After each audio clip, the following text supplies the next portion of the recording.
Oke, assalamualaikum warahmatullahi wabarakatuh. Let me introduce myself. My name is Adrian Indrianto. I'm from fifth semester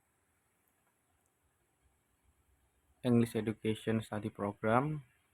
Today, I would like to present.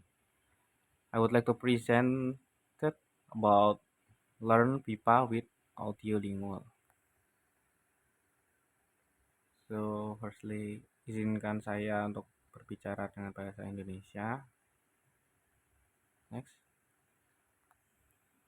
audiolingual. Audiolingual method atau biasa kita sebut ILM adalah metode pengajaran bahasa asing yang berfokus pada keterampilan mendengar, berbicara, membaca, dan menulis.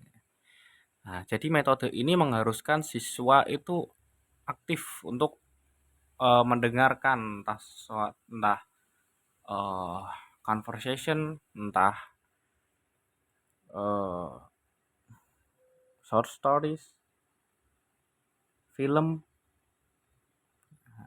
untuk melatih keterampilan mendengar, berbicara, membaca, dan menulis mereka.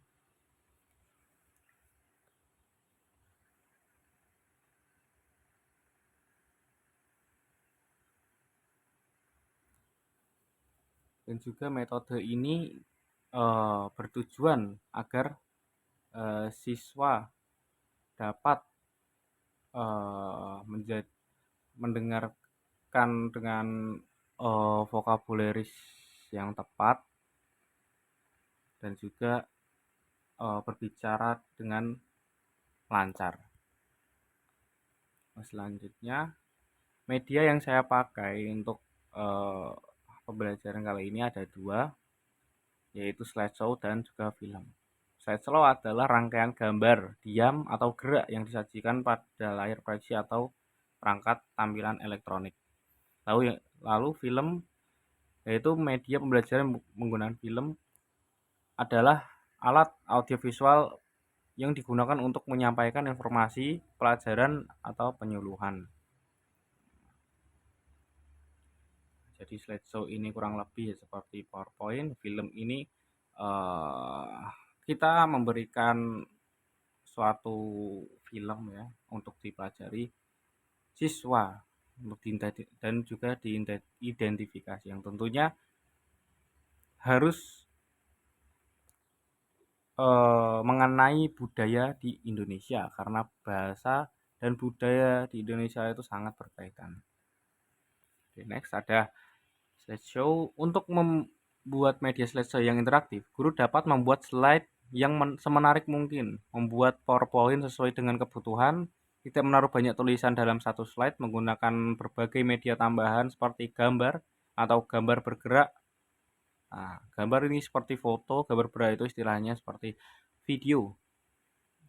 Lalu yang terakhir ada menggunakan efek secukupnya, tidak muluk-muluk sehingga tidak terlalu norak dilihatnya ya. Nah, yang tentunya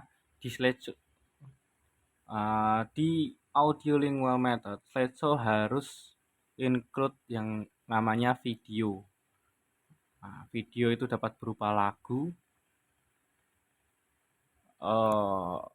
short film atau apa yang dapat diidentifikasi dan didengar siswa, dapat juga berupa conversation ya. Conversation dari sebuah film yang nanti akan dipelajari siswa dan diidentifikasi.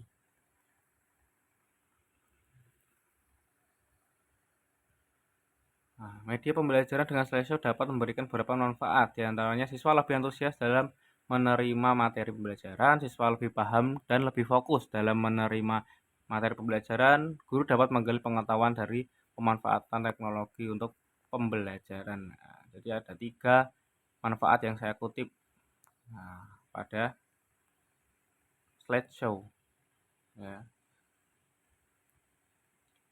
Nah, tentunya siswa itu dapat lebih paham karena mereka melihat gambar yang nyata yang bisa dilihat sama orang di depan ya, di PowerPoint, menggunakan PowerPoint.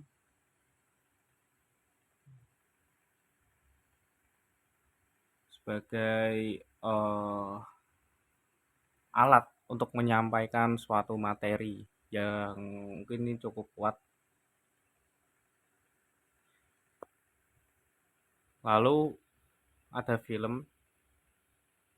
Film dapat digunakan sebagai media pembelajaran karena memiliki beberapa keunggulan, di antaranya menarik dan memberikan nuansa baru bagi siswa, dapat merangsang keaktifan dan keterampilan baru siswa, dapat membantu siswa mengetahui bentuk nyata dari aplikasi pembelajaran, dapat menyampaikan teori atau praktik dari yang bersifat umum ke yang bersifat khusus atau sebaliknya, dapat membuat hal-hal yang abstrak menjadi lebih jelas, dapat merangsang motivasi kegiatan peserta didik, dapat membantu siswa terbiasa mengolah informasi yang mereka peroleh, dapat membantu siswa membandingkan dan menghubungkan informasi dari berbagai sumber, dapat membantu siswa dilatih untuk menarik kesimpulan. Nah, jadi dengan metode ini, dengan media ini ya, tentunya siswa akan lebih antusias untuk mengikuti pembelajaran karena siapa yang tidak suka menonton film, apalagi film yang terlihat berbeda ya. Dan tentunya film yang kita tontonkan harus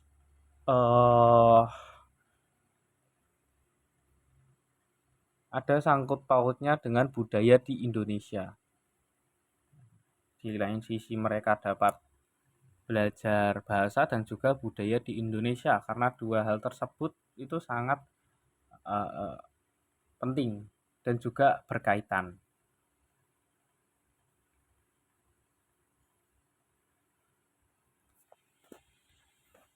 Selanjutnya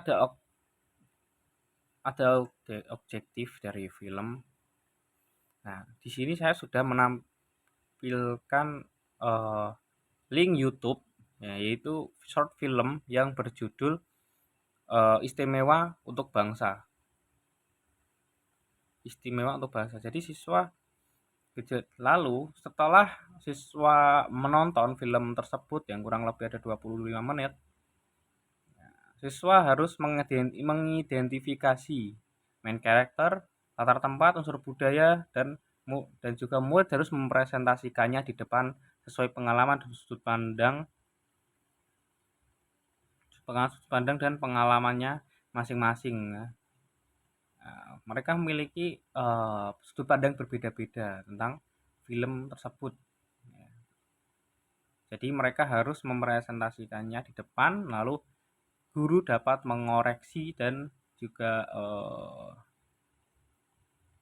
turut aktif untuk kegiatan siswa saat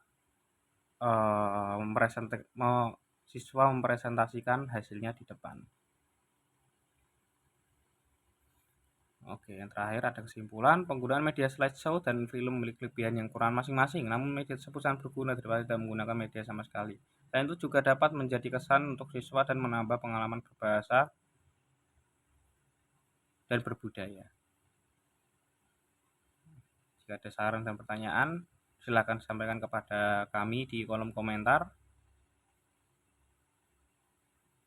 Terima kasih telah mendengarkan dan memberikan saran kepada kami. Saya tutup presentasi pada sore hari ini. Terima kasih. Wassalamualaikum warahmatullahi wabarakatuh.